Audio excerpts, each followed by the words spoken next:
Hello, this is Shawn. You're listening to the Never Heard of It podcast, and I am joined today by my co-host, Craig Moorhead.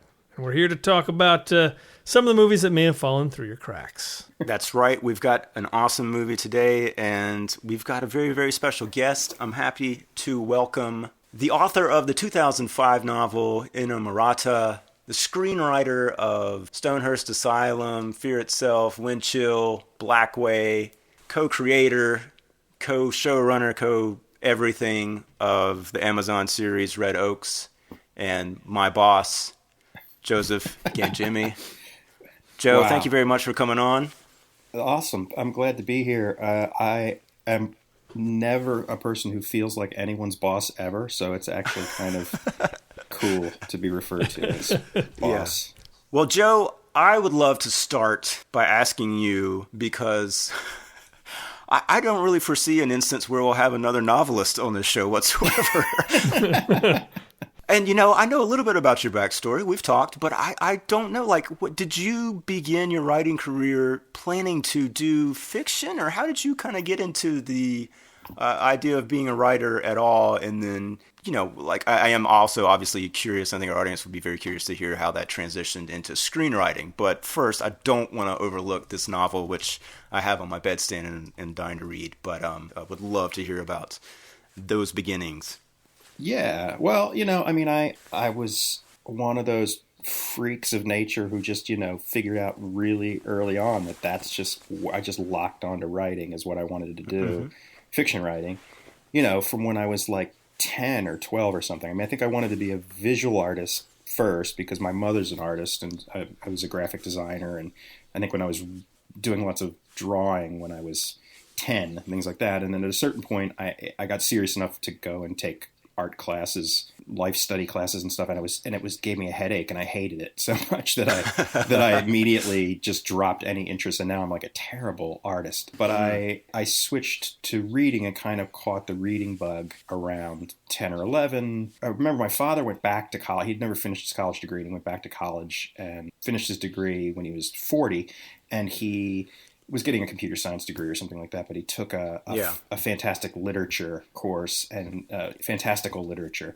And he would read, you know, the stuff to my sister and I that he was studying. And it was, you know, fantasy novels by Ursula Le Guin. And there was a C.S. Lewis novel in there. And there was, you know, and I was 10 or something, you know, when I could certainly old enough to read on my own, but he read to me. Right. And that kind of gave me the bug. And I just became a voracious reader, and then very quickly decided I just wanted to do this. I just want to tell, you know, I want to be a storyteller. You know, long before film was even a concept of something that I could write, I was just obsessed with writing story and wrote short stories in high school and was really into science fiction and was going to be a science fiction writer, I thought. I went to a really famous science fiction workshop called Clarion, which is sort of like the Iowa Writers Workshop, but for the science fiction world. And, oh, wow.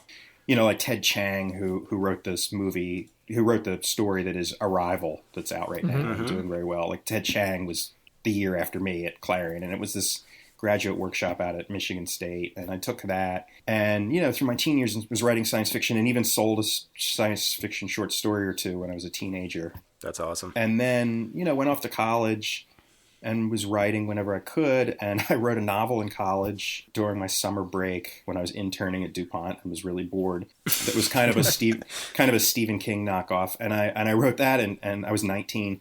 And I eventually sold that years later. That came out under a pen name when I was in my mid-20s. And I have to ask real quick. Yeah. When you were interning at DuPont, were you on Team Foxcatcher? Yeah, actually, that would have made it much more exciting. That's all I know about DuPont, by the way. Yeah, I live not far from Foxcatcher, where all that was going on, going down, because I live outside of Philadelphia. And the other thing too, the little Foxcatcher aside, is that one time I was going to write a screenplay about him long before Foxcatcher. Oh, wow, yeah. And so I would go to the courthouse and try to get transcripts before I was going to write about this guy before he murdered anyone. This was like, holy cow. Okay. He was just like a crazy person, and his family was trying to freeze his assets and get him declared incompetent so that other people would take care of it. And so I was going and trying to get these transcripts to read about that, because I was going to write about just a crazy air. And then I never wrote, but, and then the guy went bananas and shot someone. And so it was like, wow, okay. Wow. You could still do the prequel, though. It sounds like that's what you've got. I should. I really should, yeah. Anyway, I'm sorry. I just couldn't resist. But, so like, so I was all fixated all through college, and I was publishing a little bit, short stories, and I wrote this novel, and that was the intent, was to get out of college and publish a short story collection and then write my first novel and do, like what everyone did that was the sort of dream in 1990. Mm-hmm. Yeah. I got out and started doing just weird odd jobs to support myself. And around that same time, I was friends with a real close friend of mine is a novelist turned screenwriter. And he and I would hang out and kind of workshop each other's stuff and spitball and things like that. And one day he was like, gosh, we both love films and we've always loved movies. We should try writing a script. And we went and like got a How to Write a Screenplay book from Barnes and Noble. And we broke down this story and wrote this spec script and like sold it, like got an option for it. And it was kind of this weird thing. And then that sort of was what was the toe in the water for me with film. And so it was just sort of a natural evolution of love of story. And I think that's still probably my primary focus. I kind of don't approach it. You guys went to film school, and I'm sure then think of things much more visually, and I don't. I kind of come from it first, probably almost like a novelist. I don't really discern too much difference between stories in their early stage. I published this novel Inamorata in 2004, and I haven't published a novel since, but it's every year it's sort of like, I'm going to write a novel again, and right. I actually have an idea for one now that I swear I'm going to do, but we'll see. I'm also good, a little crazy busy, like running a TV show, which doesn't leave you a lot of time, no doubt, for side projects. But so that's how I got into TV. it, and picked up and discarded agents along the way until I kind of found the ones that really were the right fit for me. Cool. Who I've now been with for a while. Well, hopefully they won't drop you once they hear this. I know, exactly.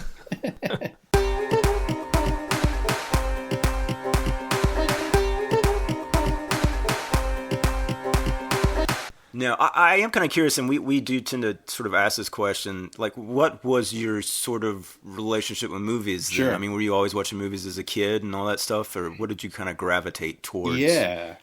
In those, and especially, I guess, like in that period of the 90s, I don't know, were you like a Pulp Fiction guy, Trainspotting? Did you kind of get swept up in all that? I mean, I was swept up in it. I'm 46, so I think they were hitting me. Those movies were coming out. I was post-college, a little bit post-college, so was a little more fixed. I think if those things had hit me at 16 or 17, they might have been life-altering. And I might have been like, wow, I'm going to Hollywood and doing this. So they didn't affect me like that. I mean, I just thought they were cool as hell. Yeah. I remember, actually a movie that really kind of like blew the top of my head off around that era was The Crying Game. I remember just falling hook, line, and sinker for it. I managed to see it without knowing any of the spoiler. I was just like totally immersed and along for the ride. I liked Neil Jordan. I'd seen some other things of his prior to that. And then I knew that this one was something special. Everyone sort of said this is his big breakout one. But it was great. And it was a great experience. And it kind of opened my eyes from a narrative standpoint that like the strategy of putting your audience so into your protagonist's point of view that they experience the same ethical quandary that in this case he does. And that had never occurred to me that you could do that. And so that was just sort of, that spoiler alert, that great moment where, he suddenly realizes. You don't know by now. Yeah. That moment where it's like, oh my God, this woman that I'm hot for is a he. And I remember just being like, oh my God, like I'm hot for her too, but she's a he. What do I do now? Like, you're in his shoes. And I thought that was just kind of brilliant. And talk about casting. Yeah. I mean, just incredible. Just incredible. But, so I was more of my movie formative years were the 80s and the sort of birth of the VHS. And, my family didn't have a whole lot of money, and so we didn't own a VCR for the first few years that they were available, but you could rent them from video stores. You could take them home for the weekend. Mm-hmm. And so we would do that. And I can remember, vividly in about 1982, one weekend my parents saying, like, okay, we're going to rent a video recorder, and you went and got this giant piece of equipment and you took it home, and we were each allowed, my sister and myself, my dad, my mom, we each got to pick a movie to bring home, and I brought home Blade Runner. And nice. And so, that started just my fascination with movies. And then my best friend, who's still my best friend, was kind of a great influence on the music side and movie side he just had a great instinct to kind of search out fringe stuff. And he was really into this book called The Psychotronic Book of Film. You guys know this book? It's amazing. I've heard of it. Yeah, I'm the same. I've never seen it, but I know of it. Yeah, it's incredibly cool. It's like a phone book, and it was just this compendium of descriptions of just fringe and cult and weird movies. And he would just crawl through this, and then we would find these things whenever we could at a video store, and sometimes it would blow up in our face and it would be something we didn't want to see. I remember vividly going out to see Cannibal Holocaust as a 14-year-old. Oh boy. And Jesus. I've still never done that. You don't want to. There's no reason to see that. But I mean, we got up and walked out actually, because it was so upsetting, and mostly because it has a lot of killing animals and not killing them like for food or anything. Softly. Killing them for spectacle. So, we were just seeking out all that kind of bizarre, fringy stuff, and then just absorbing every mainstream thing, the Terminator and, all the John Hughes movies and, anything that had a flash of boob in it. Which was a lot at the time. There was a lot of flash of boobs. Better times, I guess. I don't know. Even in PG movies. I mean, yeah. Yeah, your odds were good, that you were going to get one. So. Yeah. We keep trying to get toplessness into Red Oaks. And I know. And then we do a little bit, especially if it's David Gordon Green directing an episode.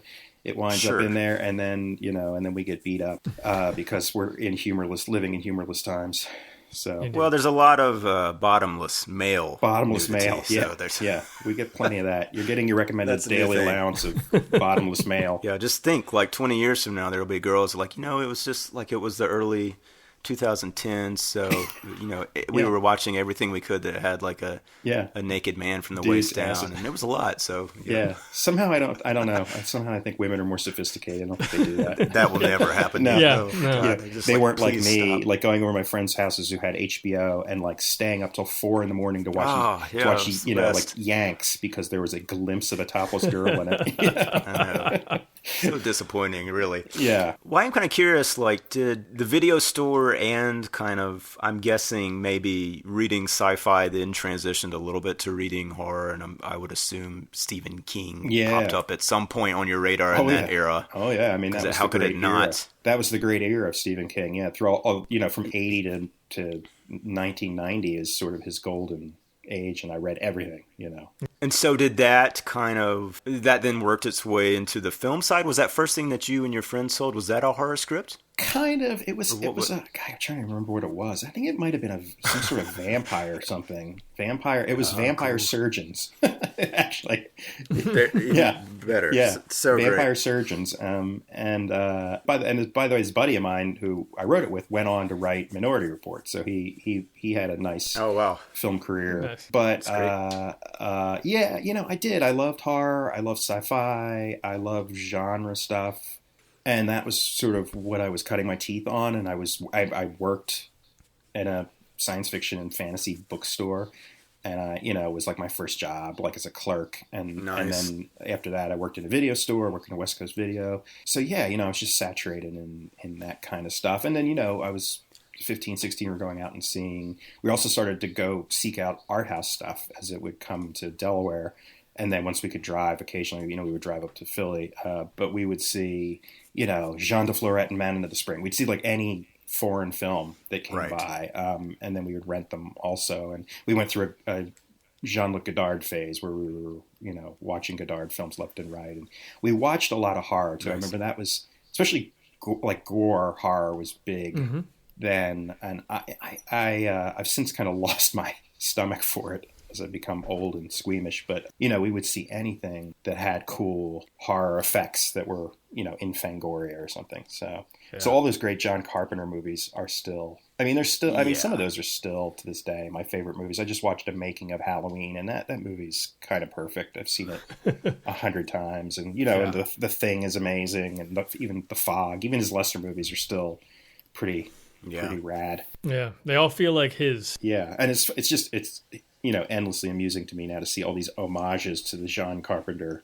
movie, with whether it's Stranger Things or It Follows, or everyone's doing the synth soundtrack, and the Dean Cundey ripoff cinematography. It's very cyclical. Yeah, it is. Yeah. Well, I was curious how, because I really want to do the first movie I think you were credited as writing, Wind Chill, on this show, because these are the kind of movies that I love for the show, because it's I did not know about this movie until I met you, and then I'm like, holy cow, this has Emily Blunt in it. Yeah. From it was 2007, right? Yeah. It was her.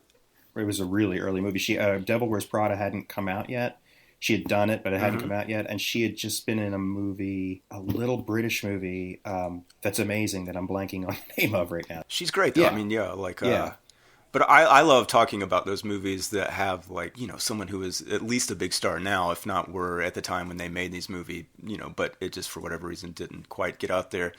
But Ashton Holmes is also in this, who I liked quite a bit from, he was in Cronenberg's History of Violence, correct? Yeah, and actually that was my bit of casting, was that I suggested him because we were trying to look for our guy, and I had just seen History of Violence and thought he was really impressive in it. Yeah, and of course this was directed by Greg Jacobs, who you now work with and run Red Oaks, and he also directed the Magic Mike sequel, which was great. Yeah, it was. And I was just kind of curious, specifically with this movie, how that relationship kind of came about, how he got attached to this, and how maybe your script got in his hands, and kind of how that kind of came together.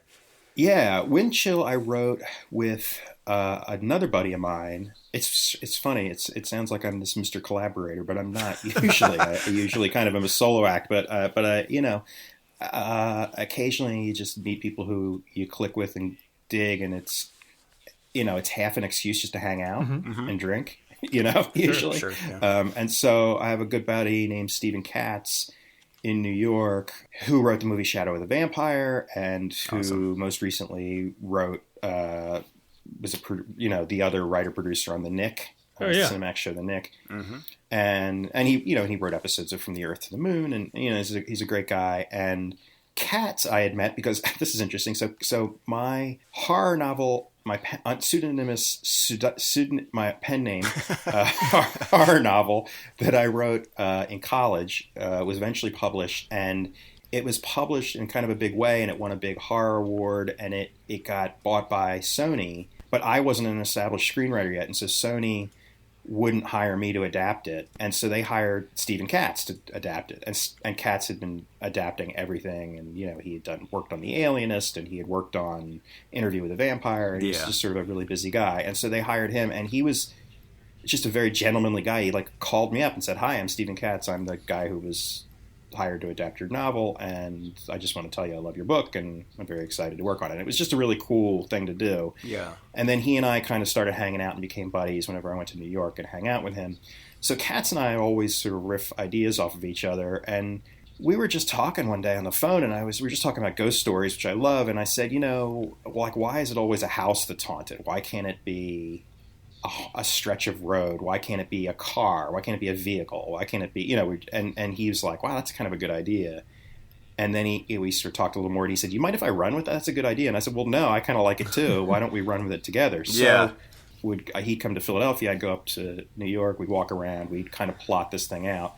We went out with the spec, and it didn't sell right away, and the studios didn't know what to make of it, and I actually had a studio say to us, I don't know how to make a movie this small. Yeah. Isn't that hilarious, by the way? Yeah. Oh, exactly. And it was Fox, actually. Yeah. But, this was long before Jason Blum and the micro-budgeted model that's now. Now no one would blink an eye. I mean, they would go like, wow, if we could pull this off, this would be amazing. They want to do it with stuff like The Shallows or any number of Jason Blum things. So that was the sort of what we did. We found producers interested in it, and pretty good guys, and one of them is no, they're both good guys. And then at some point, someone slipped it to Section 8, Clooney and Soderbergh's company, and A guy named Ben Cosgrove there liked it, and he showed it to his wife, who was working for Joe Roth at the time. And Joe Roth was like, "Yeah, I'll like basically greenlight this immediately," because he was running out the end of his deal at TriStar, so he had a certain number of movies he just had to make, and he knew it could be cheap and everything. And meanwhile, Section 8 had a long-standing relationship with Greg Jacobs because he has been Soderbergh's producing partner for 20 plus years. Yeah. So Greg read it and really liked it. So he and I met, and we hit it off and spent time on the set together and enjoyed, and just kind of clicked as friends. And then we subsequently adapted someone else's book that was made into this movie Blackway, and just stayed buddies over the years. And that eventually led to Red Oaks just through that. Let's talk a little bit about Red Oaks. I'm sure most people, if you just watch the show, you probably don't even think twice about it. But yeah, as I understand it, we've heard the stories. This is based on a lot of Greg's life. When did you first hear? I mean, obviously, I'm assuming like either he came to you with this idea, or it's just like he was telling the stories, or how did? I don't quite know the nucleus of how it kind of went from just something he did as a 20-year-old to wait a second, this could be a great show. Like how did that happen? Yeah, it was kind of a weird process. I'm foggy on the details myself now. I mean, I think we'll just make up something. Yeah, right? I think basically, as you do when you're standing around on a cold set, making wind chill. We're up in Vancouver and we're freezing. Yeah. You just kind of talk about your lives and swap stories. And we both were he's a couple years older than me, but we were both still children of the '80s, and we would just swap funny stories. And then, as we were kind of casting around for something to work on, we sort of said, maybe we could do kind of like a teen sex comedy sort of movie. I think we both had liked Adventureland a lot by Greg Mottola. And that was sort of a little bit of an inspiration, like, maybe we can make a movie like that, or Superbad, like a little thing like that. And then, but not in a way where we were doing anything in a focused, nothing was getting written down or done with it. And then, they had the Nick up and running, and they were looking around for other stuff to do. And they said, hey, this TV thing's interesting. And Soderbergh was like, you should really do something with those ideas. And Greg was like, okay. And Soderbergh was like, but you should like get a buddy to write it with you. and Greg was like, and I think he proposed some other people, some of his, like Soderbergh's buddies, Scott Burns or something. Yeah. And Greg was like, well, no, one of my buddies. So he mentioned me, and Soderbergh was cool with that. And I'd known, Soderbergh produced Wind Chill, and so I'd known him for years, and he was cool with it. So I just went up to New York with like a bunch of scribbled down notes, and we just kind of hung out with Soderbergh and sort of said, this is kind of what we're thinking. These are some of the characters we think, in an archetype kind of way should be at the club. Soderbergh kind of said, that sounds good. And I remember collectively we came up with the names. Nice. And then, I took the lead of kind of breaking the story and outlining it and seeing if we had a shape for the pilot, and Gotcha. And then we went off and, just wrote it on spec and, and packaged it with David. And that was kind of a fun 11th hour thing, because David literally came on board at the last minute. Wow. So we went out with it and got it up and running. So so that's kind of how it happened. But I mean, it's not as autobiographical as you would think. I mean, only in the sort of roughest way, because but we both had like a Wheeler in our life. I mean, I literally had a friend named Wheeler. Oh, did you? Okay. But he wasn't like this Wheeler. Like he wasn't the pothead valet. He was just, I just like the name. His name is Wheeler. Mm-hmm. Yeah. And I had always had like a crush on my high school driver's ed partner. Nice. And so I thought like that would be a cool plot line. You just sort of borrow incidents from your life and then you completely embellish them and change them and do all that. But we didn't have a Getty in either of our lives. Thank God, right? I think Greg did have a girlfriend at one time who was an aerobics instructor, and Sky is sort of completely made up. But Travis this season is sort of loosely inspired by a friend of mine named Travis, who is a bitter, cynical film cineast. Nice. And does he know this, your friend? No. Okay, good. He's a Facebook friend too. I haven't seen him in the flesh in 25 years, but okay. I should tell him. Yeah, before the cease and desist letter shows up. No. Yeah, I think he probably think it was cool that John Hodgman was playing him. Yeah.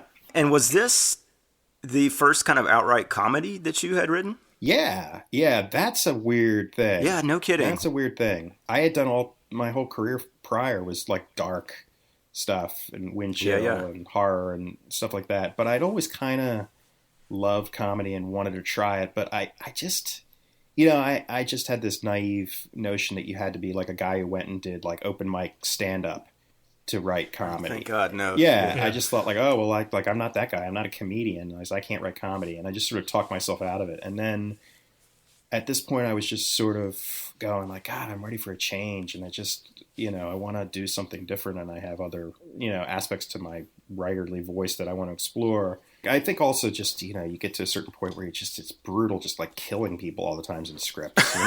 It's just like coming up with new ways to kill someone. It's just it's like every 10 kind of pages. not how you, it's not really how you want to spend your day. And, I had kind of a low moment before things turned around the last couple of years where I was starting to sell TV stuff, where like the assignments that would come my way would be like, oh, it's a reboot of Halloween and it's going to be set in a prison and you have to kill people every 10 pages. And I'd like write these treatments for the horror people over at Dimension Films. And, and I was just like, oh God, like I'm 40 years old. This isn't how I should be spending my time. So. Mm-hmm. You're like, I'm just writing a manual for serial killers to use one day. Like, this is what this is. Yeah. Well, like a good buddy of mine produces those Final Destination movies. And so he was always like, he sends me those scripts like right before he makes them. And he's like, oh, here, we got this great sequence where like a girl's getting LASIK eye surgery. And like, you just go like, oh, what are you doing? Like, just stop. Yeah. I don't know. The world's gotten to be a dark place. That Walking Dead thing that they did recently, where they came back from the new season and just had that horrifying extended sequence where the bad guy walked around with a baseball bat and then beat two people to death. And I don't watch that show, but it was in the zeitgeist and I looked into it and I was just like, oh man, I think maybe ISIS is right about us. Like we've just gone beyond the pale. If this is how this is entertainment. Indeed. They can't all be sweet, life-affirming movies like Heaven Help Us from 1985. That's a really good segue. That's a great segue. Yeah. I aim to please.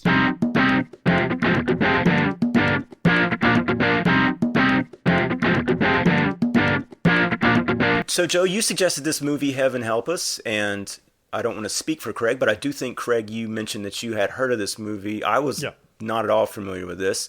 But it is a movie from 1985. The synopsis from IMDb, real quick, basically the log line is: a new transfer student to St. Basil's Boy Prep School tries to fit in while romantically pursuing a troubled young girl. It takes place in Brooklyn in 1965. It was directed by Michael Dinner, written by Charles Purpura. I'm not sure how to pronounce that, obviously.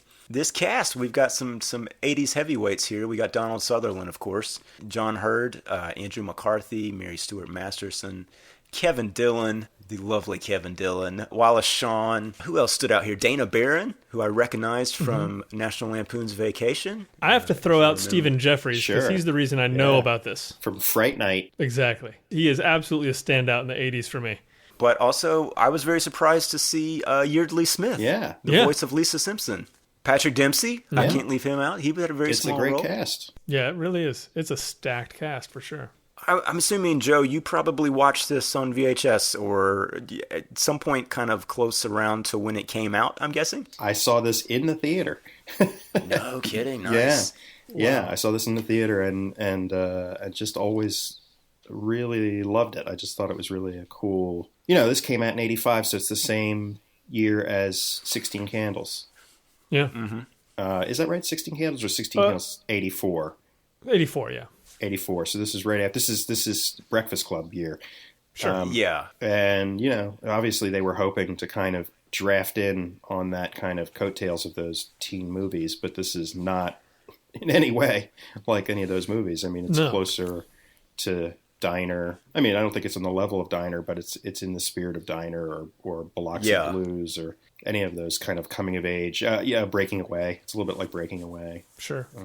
Apparently Charles Purpura was a beloved screenwriting prophet Tish until his death. Oh, no kidding. Yeah, I was looking him up a little bit and found a lot of online memorials to him. Well, I did love that on his IMDb, he's only got 3 credits, but the one after, well, it was the same year as Heaven Help Us, was he did an episode of the CBS School Break special that was called The Day the Senior Class Got Married, which just based on that title, I'm like, what in the world could that be about? That sounds amazing. That's brilliant. Yeah, that's great. He also wrote his other produced feature credit was Satisfaction, which is, I think, the debut of Julia Roberts. Julia Roberts, yeah. Now, do you remember, did this movie, like, how much of a, like, word-of-mouth thing did this have? Did it just kind of come and go when it was out in the theaters then? Or do you kind of have a sense of how well it did? Or You know, I wasn't real aware at the time of box office kind of stuff. I have a foggy memory of it. I feel like I heard about it from Siskel and Ebert. I feel like that's what put it on my radar, because I was an obsessive Siskel and Ebert fan. And I seem to remember them speaking about it and kind of fondly and liking it and talking about how it was sort of a little gem. And I think that's what sent me to the theater to see it. But it was certainly nothing that was in the zeitgeist or that was particularly, I mean, I can't even imagine if there were commercials. I mean, there might have been, but yeah, it was flying pretty under the radar, and I think it quickly disappeared. And for a long time, it's been out of print. It's a movie I've talked about for years and given copies to people for years, and a lot of times I've had trouble getting my hands on copies. I mean, now in the age of the internet, you can get anything whenever. But, I would say I watched it on YouTube, so exactly, it's there. Yeah. Craig, what did you think of this movie? And what was your knowledge of it going into it? Again, not much. I knew it. Maybe, again, this is another one that I kind of know from the poster. I was going to say, it sounds like one. It's one that I kind of just remember for looking so pasted together. I don't know why that made it stick in my mind, but like I've definitely seen this video box many times. Yeah, so I mean, that's all I really knew about it. And then going into it, I was a little worried that I had not, heard more about it. I kind of figured this is going to be, I don't know. I don't know what kind of sloppy seconds this is going to be. If this is something that has not, I don't know. No one seems to be talking about it. But yeah, I have to say for something that is as good as this movie is, I'm surprised it's not more readily available. I don't know. Especially with Kevin Dillon becoming a big deal. Well, exactly. It's basically an Entourage prequel, right? So yeah. It just seems like it HBO would come is, out with it. But it really, it's packed with everybody. Like there's somebody for everybody in this movie. So yeah, I mean, I'm still puzzling over the fact that Wallace Shawn is on the poster and not Donald Sutherland for some reason. Really? Okay. Well, maybe because this is the era of My Dinner with Andre, so maybe they figured he was somehow more of a draw. He's going to pack him in. Yeah. And this was Donald Sutherland after his 70s. The heyday. All his 70s heyday. And then he kind of went into the wilderness for a while before returning I guess recently, kind of in the Hunger Games stuff. Yeah, no, that's true. Yeah.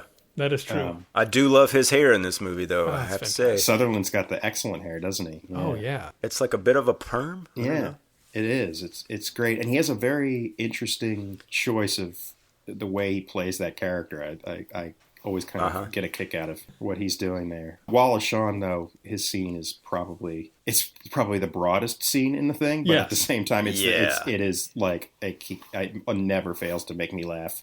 Oh yeah, it is expertly played. Yeah. I've always heard about him. I've always heard that he doesn't think that he is funny, and doesn't really know what makes things funny. I remember reading an interview with him where he's just like, I don't really get funny things. I just try and play them as best I can. I was like, man, like he really nailed that scene. Yeah, it's a scene-stealing moment. And it also kind of sums up a lot of my feelings about being raised Catholic. One scene, I mean, it's broad and crazy and over the top, but it's also smart. I mean, it comments in a very efficient way on everything that's dysfunctional and crazy about the Catholic Church. Well, yeah, I was going to say, I think you and I talked briefly about this, but I mean, Craig, unless I'm really mistaken, you did not go to a Catholic school, correct? I did not. I was Presbyterian most of that time. Yeah, and I was Methodist. And I mean, one of the things I wrote down when I was watching this movie is like, I do kind of love being in this world because in some ways, it really does feel extremely foreign to me, Yeah. like I don't have any kind of prep school experience either. So all of that was unusual, and then certainly being boys only. But one of the things I thought was most interesting about this movie was the tone, because it's not every day that something is this funny as it genuinely is in a lot of moments, but also really, really brutal. I mean, Brother Constance, played by where is he? Jay Patterson. Yeah.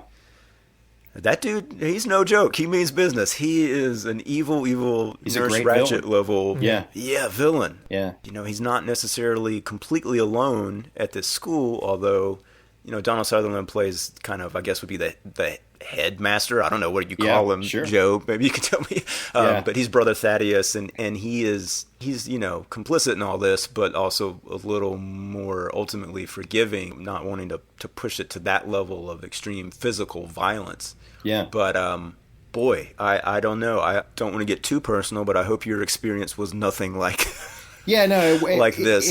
It's not. It wasn't. I mean, this is so. Yeah. So I was an altar boy. I mean, I can tell you, that. But I had this weird sort of bifurcated Catholic upbringing where I was most of the time, most Sundays, I was going to sort of a super, groovy guitar playing, normal, modern 70s Catholic church. Mm-hmm. But then once a month or so, and then eventually as I got older, I kind of fell under the wing of my grandfather, who would take me to this church downtown that was basically was the group that Mel Gibson is sort of part of or was raised in, which is kind of like a traditionalist.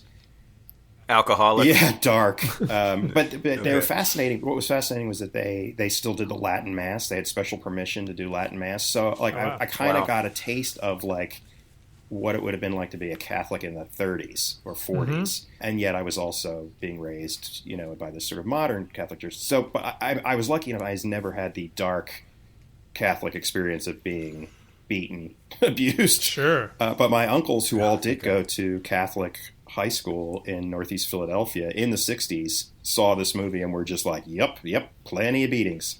Plenty of plenty of mean nuns and who would beat you, and and you go like, wow. That's crazy. Yeah. Who took the screws? On your knees, all of you. And you will remain on your knees until the Joker comes forward. Sorry, man. I tried to warn you. You, Mr. Dunne, stand up, please. Perhaps you would care to share your comments to Mr. Caesar with the rest of the class. I said I was sorry I didn't tell him that he didn't have any screws, brother. Did you take Caesar's screws, Mr. Dunne? No, brother. Mr. Dunne, there's something you should know about me. I'm not a man who enjoys violence. In fact, I find I get much better results when I use patience. And this, Mr. Dunne, is patience. Mr. Dunne, who took the screws? I don't know, brother. Brother, maybe I should come back some other time. Oh, no. Please stay. I'm about to show you how patience triumphs over impudence. What I liked about the movie is that it would have been very easy to make sort of a Catholic bashing movie. Mm-hmm. Yeah. And I think it smartly didn't go down that path. It's a classic newcomer to a broken institution movie. And often the newcomer is destroyed by the institution. If you're Jack Nicholson, at the end you end up lobotomized and the institution beats you. But in this case, I like that it has this. It sort of puts a worldview where this institution can change and kind of purge itself of one of its bad members. And I thought that was kind of cool. I like that. But I agree with you, Shawn.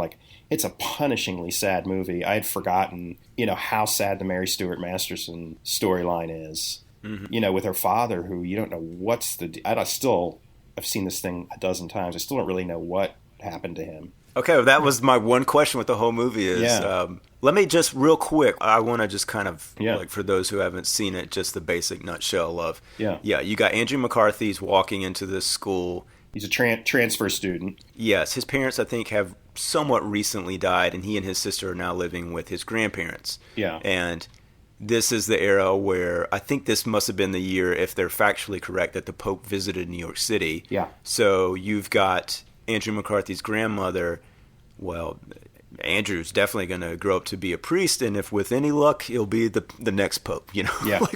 she's one of those, like, which is just that again, like, blows my mind to even think about, like, other, like, kids growing up to even think about being priest or a pope. Like, it's so crazy to me. But so he walks in, and basically the main clique of the school involves Kevin Dillon's character Rooney, who's kind of like the airhead bully, but not like, that's not quite fair. But he's the guy that's always pushing the teacher's buttons. He doesn't do his homework. You know, he doesn't take any of it seriously. He's certainly not going to become a priest, probably. And then there's Caesar, who's the husky kid.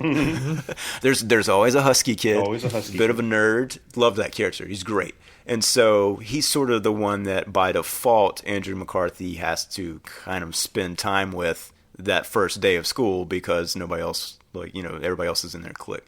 Right. And then, you know, Patrick Dempsey's kind of in the group there on the side, but he doesn't have a whole lot going on. And then, yes, it's Stephen Jeffries, right? Played Williams. Yeah. By far my favorite character of the whole movie, I think. He is a chronic masturbator.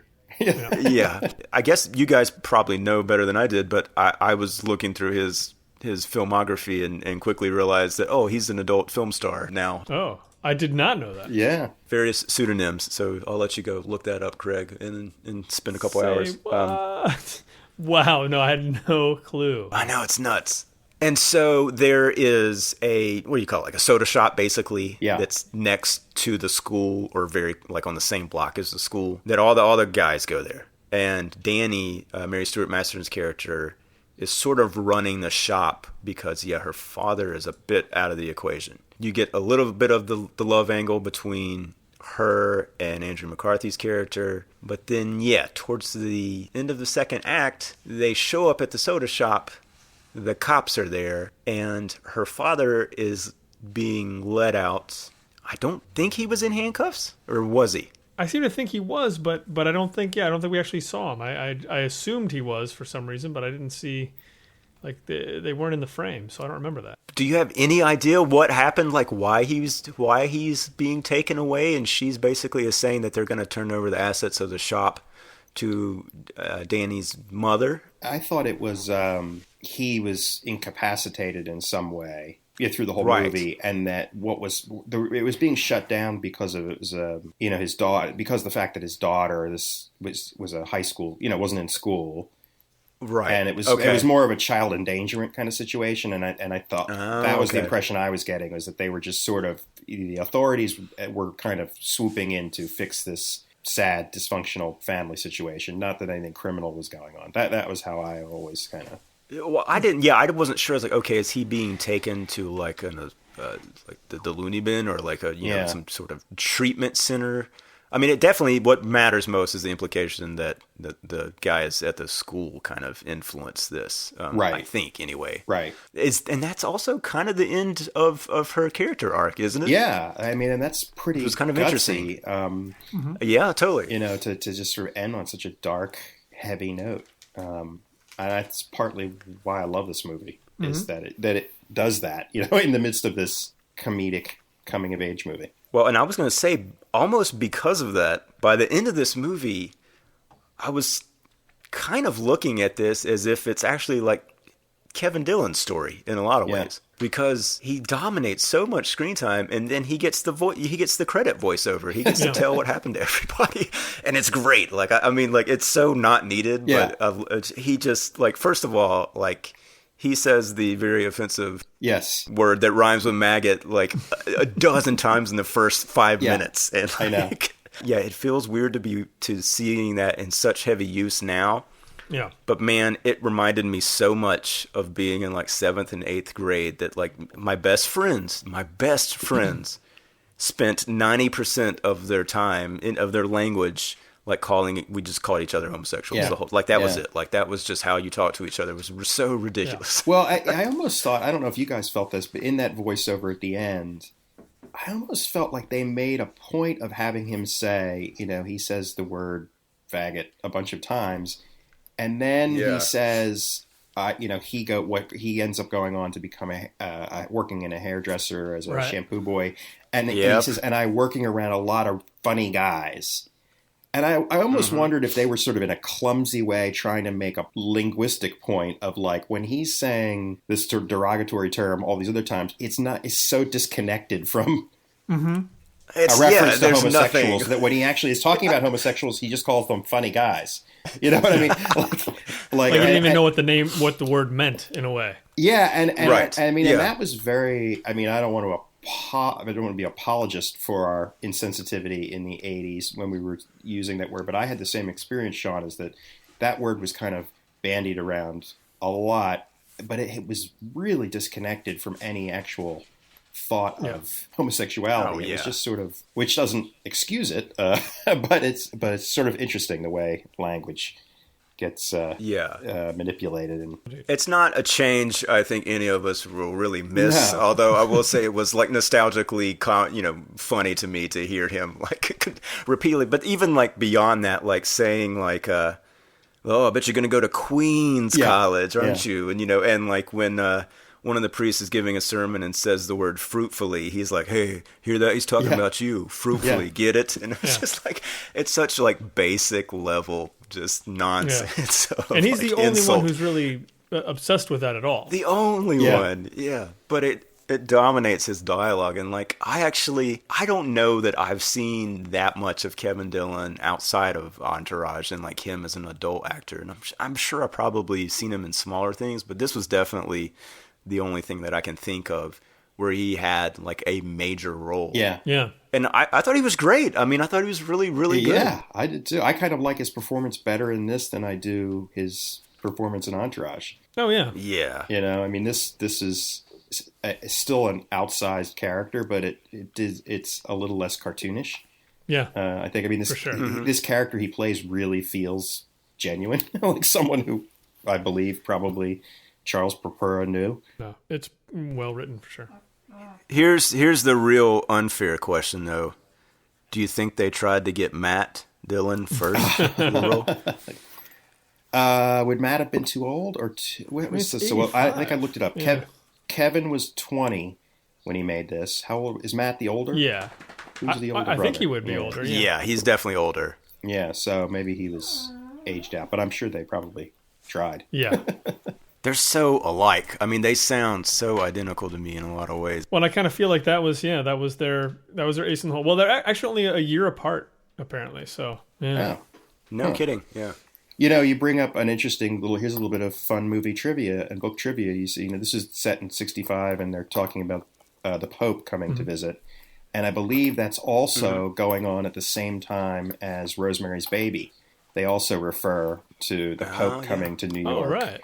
And it's sort of going on in the background of the story. So it's nice to think that this was happening. Heaven and Help Us was happening in Brooklyn, and up on the Upper West Side, Mia Farrow was being impregnated by the devil. We could cut these two together, probably. There's a lot of there's a lot of Catholicism happening, and there's a lot of I look forward to your supercut, Craig. No problem. Sweet.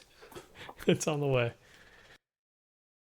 What kind of stands out to you comedically in this thing? Because I think there's like a good handful of scenes. We already talked about the Wallace Shawn one, but that literally is the only scene that he's in, and that's a great one. Like it's the dance with the girls' school and the boys' school coming together. Yeah. And again, loved Williams so much. I mean, when he's doing, all I know to call it is when he's being an altar boy and helping the priest give communion.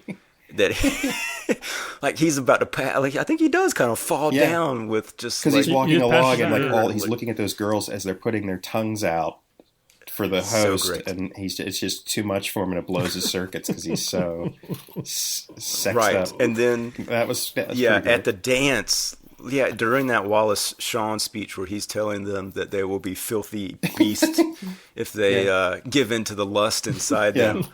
Like the first time they make mention of the girls from St. Mary's or where they're like, he like jumps out of his chair almost like he's like a dog like in heat that has to be like on a lead. Like it killed me. I was laughing so hard. That was great. I really liked the scene in the pool where they're all standing at attention and that brother is giving that bizarre speech about how the communists are coming to kill Catholics.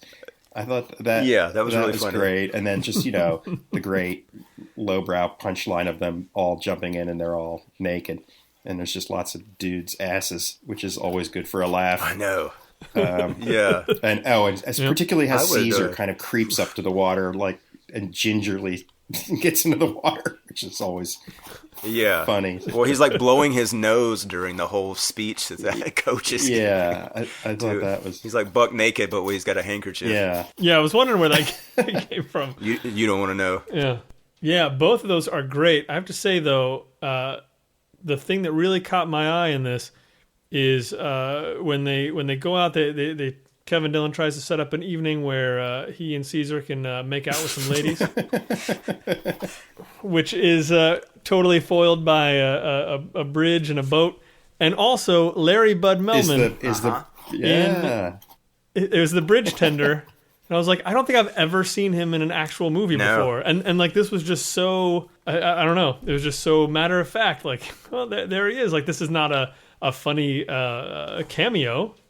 This is just because, like, wow, he's got a great face. We'll put him in there. And I'm glad you mentioned that because, like, that, I mean, this was also the era of Letterman was hugely influential in my life. And, and when we finally did get our first VCR, probably around 83, I mean, like, literally, I'd set the VCR every night to record Letterman, and then I'd watch it after school the next day. And this was the era of Larry Bud Melman. And it was like, seeing him pop up in this movie just made me love the movie all the more, Oh, absolutely. Yeah. Well, I think, I mean, that whole sequence I thought was just great from start to finish because, I mean, it packs so much in, right? So you get the girl that you think, like, okay, Kevin Dillon, like, there's just enough hope that he might actually get laid there.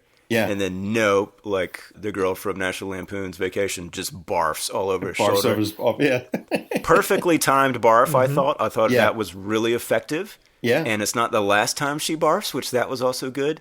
I also thought it was it was funny that Kevin Dillon, to the point that we were talking about him using the word faggot in a non-homosexual way, he calls Caesar and Yeardley Smith faggots while they're making out with each other in the car. So that was great. Yeah. But then I got to say, like, I was thinking about the fact, because that car is toast just by how much, like, Kevin Dillon's got his dad's car, and it's got new electric leather seats, right? So they set it up perfectly. That car is toast. Like, this is the 80s. You can't have a movie without, like, the dad's car getting messed up. Which, by the way, we're going to do that in Red Oaks, right? Yeah. I know. As you're saying that, I'm making a note that we got to do that. Yeah. It's such a great 80s trope. Boy, I did not expect that to go down the way it did on a drawbridge, and like just the extent of damage to that car was great. Like that, it really, like, I was like, they raised the bar on the destruction of the dad's car in this scene here. Yeah. One other little comedic thing that I loved was when he referred to himself in the third person, and he would say, he said something about Caesar don't work with morons or something. Something like that. Which is great. Oh my God! Yeah, I mean, so this movie makes you lament the days when you could make a feature film that was essentially an ensemble. And Shawn, we talk about it all the time on Red Oaks about how Red Oaks is an ensemble, and that's what's great about it. But you just can't do it. I mean, the Hangover movies did it. Yeah, kind of. Kind of, but there's sort of the Wes Anderson gets to do it, and that's about it. Yeah, and he's off doing his own kind of unique thing, but it is great, and and also it's rare that you can have a protagonist as low key as Andrew McCarthy in this. I mean, he's very much a sort of like our protagonist in Red Oaks. I mean, he's this sort of calm center who just does a lot of observing and a lot of sort of acting with his eyes. And I love that. I'm a sucker for that kind of. Well, I started thinking, like, okay, if this was being made now, you would have to spend that first act establishing what these guys want. Like, Andrew McCarthy has to clearly want he's got to want to be a priest, Yeah. And then that's got to be at the forefront. Even thinking about, like, Superbad, which I love, and I don't think it's really forefront, but it is like, dude, this is the last, like, month we have to get laid before we go to college, right? Right. So, it was nice here that really wasn't the case. Like, I mean, I don't think of, like, a plotty thing. It felt like it was only it was like Kevin Dillon saying to Andrew McCarthy, like, can we just be friends so I don't have to kick your ass every day? Like, that was like the extent of like what anybody wants. And that to me, when you're dealing with young characters, that is real. Like, that is reality. Like, most young people do not have like specific things that they are like pining for other than like, lust or, some material thing, which doesn't necessarily make for drama. Yeah. Some short term. Yeah. And Andrew McCarthy is just, he and his little sister are sort of getting over this massive off-screen tragedy. Yeah. They lost both their parents, and and they had to move to a new city. And I thought, there's something cool about the fact that it comes to the end. I don't know that I could tell you anything he's learned from this adventure. Sure. He's just endured a little bit, and I guess he's found a group of, he's found a place to belong. I guess that's, he found some people to belong with. Yeah. And I guess that's the entirety of it. But I will say though, like, that was a really satisfying moment to me though, when he hits Brother Constance and like how that whole scene played out. Like, and it's one of those that like in hindsight, it's like, oh, it's obvious. Like that had to happen. Right. Yeah. But at the same time, it's like, I felt like it didn't feel like something that I'm like, okay, here it is. This is when it's going to happen. Like, this is coming. Like, here we get the triumph moment. And, just all that stuff was handled really nicely, I thought. Yeah. And you just hate that Brother Constance, from that earlier scene where he humiliates them and he makes Caesar walk, crawl around the room, and then he's like whacking Andrew McCarthy's hands, and that's just such a painful, powerful scene. And it's just a great lesson in how to make a villain really villainous. Yeah, it is. But in a completely grounded, naturalistic way that's sort of consistent with the environment that he's in.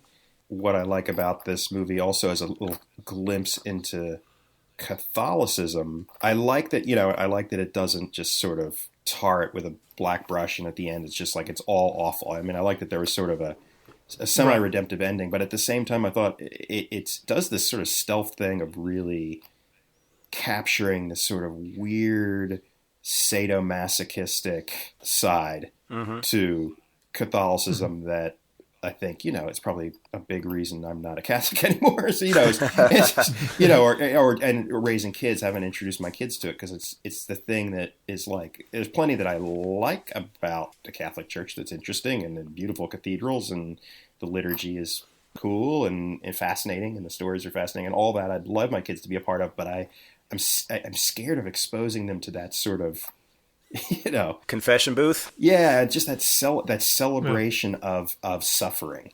Everything in its iconography to that Wallace Shawn scene is just, it's funny, you're laughing, but it's horrifying too, because it's sort of tainting this sort of innocent thing with the the darkest of stuff, and and it really it screws with people's heads. I mean, I heard Mel Gibson promoting Hacksaw Ridge on the Colbert Show, and he was talking about the afterlife, and how the more you do good works in this life, the less time you have to spend on the meat rack in the next life. And I was just like, oh my God, like I felt so bad for him. I actually felt bad for him, because I was just like, it sucks to have that in your head.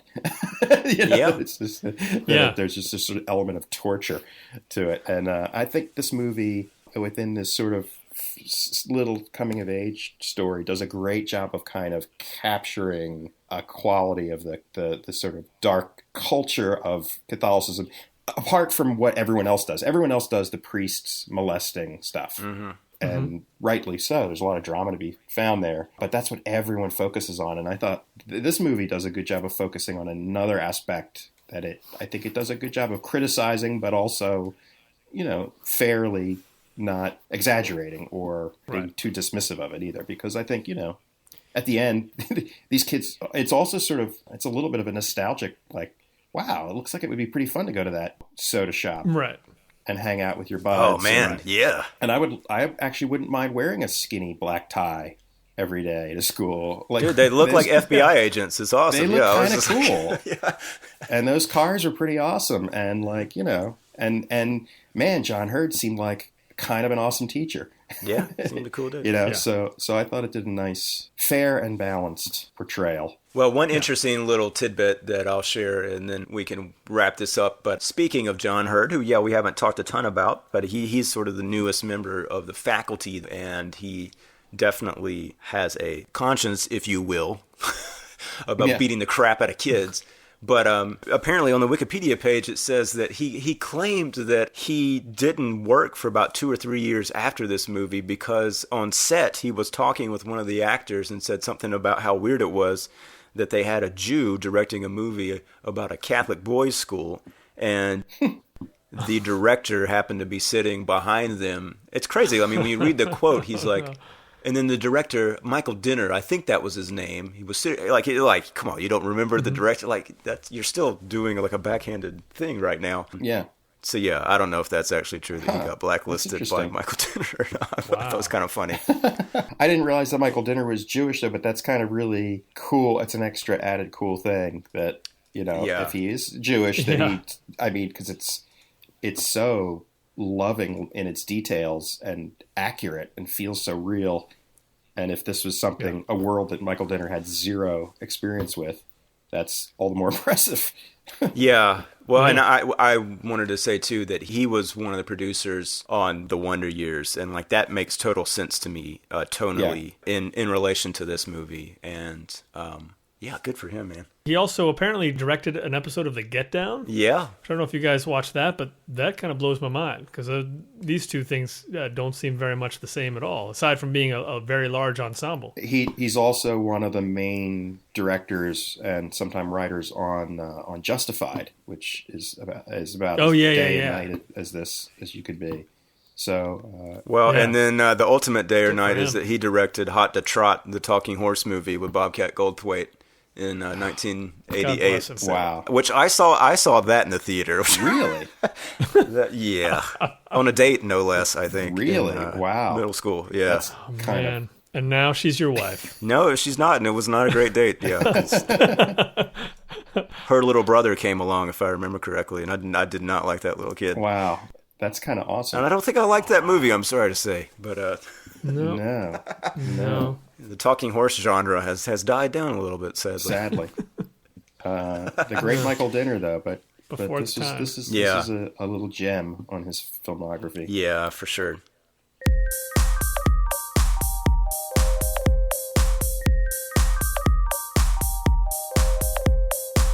Well, thank you so much for suggesting it and for coming on the show, Joe. I really appreciate it. It's been fun to talk about this. With you guys, and right on.